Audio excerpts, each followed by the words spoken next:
میرے بھائی اور بزرگوں، آج تو فضا ایسی بن گئی کہ جیسے ہمیں اس دنیا میں ہی رہنا ہے۔ وقال حاجی صاحب رحمۃ اللہ علیہ کے ہم نے ہر طرف جینے کی فضا بنائی ہوئی، بلڈنگ ایسی بنا لو، چیزیں ایسی بنا لو، گاڑیاں ایسی لے لو، فلاں چیز ایسی کر لو، جینے کی ایک عام فضا بنی ہوئی ہے۔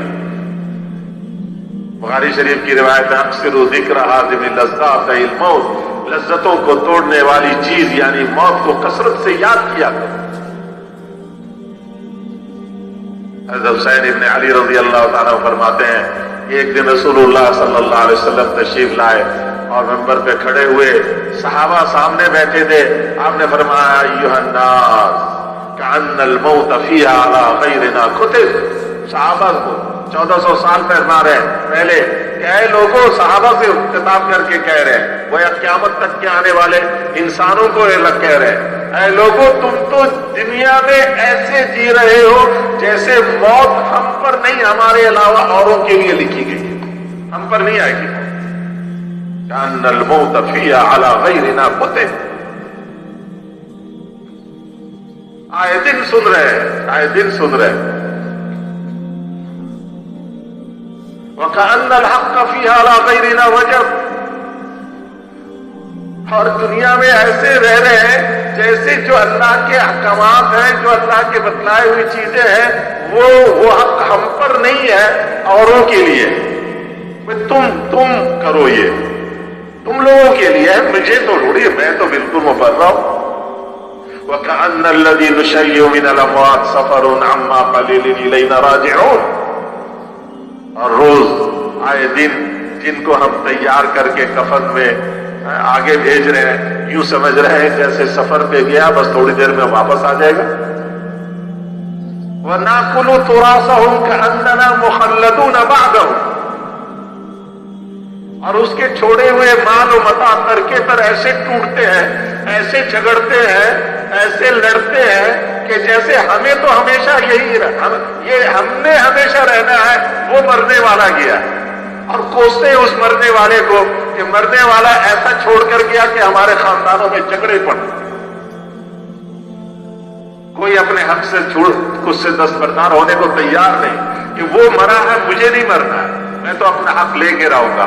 وہ حق لینے کے نام پر دنیا سے وہ بھی چھٹی کر جاتا ہے، پھر اس کی اولادیں لڑتی ہیں، پھر وہ بھی حق لینے کے نام سے دنیا سے رخصت ہو جاتے ہیں، پھر ان کی اولادیں لڑتی ہیں۔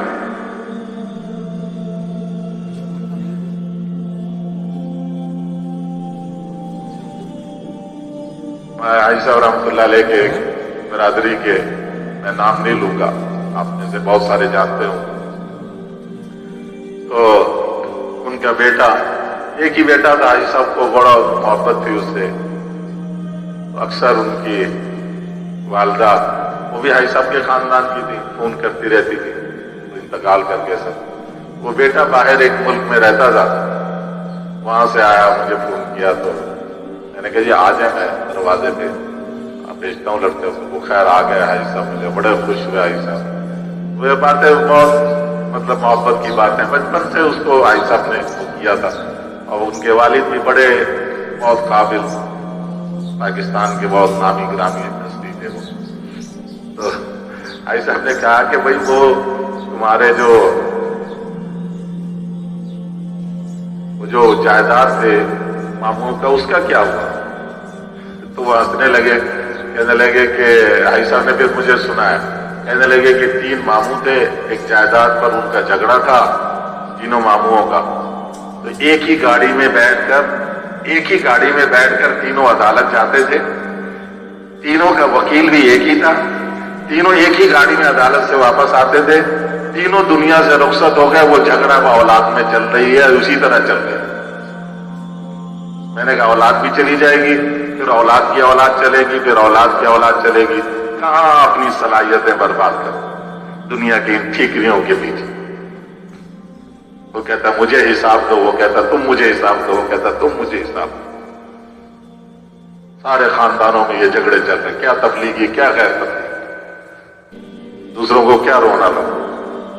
یہ جو دنیا کے اصلاح کے بیڑے اٹھا لے کر چلے تھے، ان کے خاندانوں بڑے بڑے دعوے داروں کے گھروں کے اندر یہی جگہ دنیا کے چند ٹھیکریاں مجھے مل جائیں، وہ کہتا نہیں چند ٹکڑے مجھے مل جائیں، اور وہ ٹکڑے چھوڑ کر پھر یہ رخصت ہو جاتا ہے. پھر بعد میں اس کی اولاد لڑتی، جیسے یہ اپنے باپ کی جائیداد میں لڑ رہے تھے، ان کی اولادیں پھر ان کی جائیداد میں لڑتی، پھر ان کی اولادیں اسی طرح لڑتے لڑتے دنیا سے رخصت ہوتے چلے جاتے. ناکل تراثهم کأننا مخلدون بعدهم. اپنے چھوڑے ہوئے میت کے استعمال متاع ترکے پر ایسے لڑتے ہیں، ایسے لڑتے، ایسے ایسے کھاتے پیتے ہیں جیسے ہمیں تو ہمیشہ رہنا ہے، وہ مرے مر گئے، مجھے مل جائے، مجھے میرے ساتھ یہ ہمیشہ رہے گا.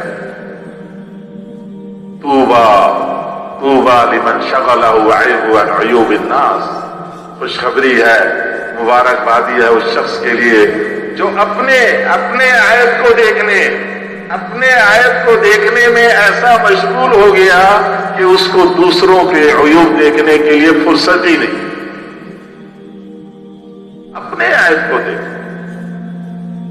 ابھی تو سب انہوں نے یہ کیا، اس نے یہ کیا، اس نے یہ کیا، اس نے کیا، نہیں میں نے کیا کیا، یہ دیکھو میرے سے کیا ہوا، میری غلطیاں کیا کیا، نہیں میری تو نہیں، انہوں نے سارا نہیں کیا. اگر ہر ایک اپنے کہے کہ میری یہ غلطیاں ہیں، بھائی میں اپنی غلطیاں، تمہارے غلطی سے مجھے کوئی سروکار نہیں ہے، تم جانو تمہارا اللہ جانو، میری یہ غلطیاں، میں اپنی غلطیاں ٹھیک کرتا ہوں. ہمارے بھائی بلال صاحب رحمت اللہ علیہ، سنا ہے نا نام، لاہوریوں نے تو سنا ہی ہوگا، سنا ہے نام بھائی بلال صاحب کا؟ کسی نے بھی نہیں سنا لگا. دیکھا بھی ہے؟ کس نے دیکھا بھائی بلال صاحب؟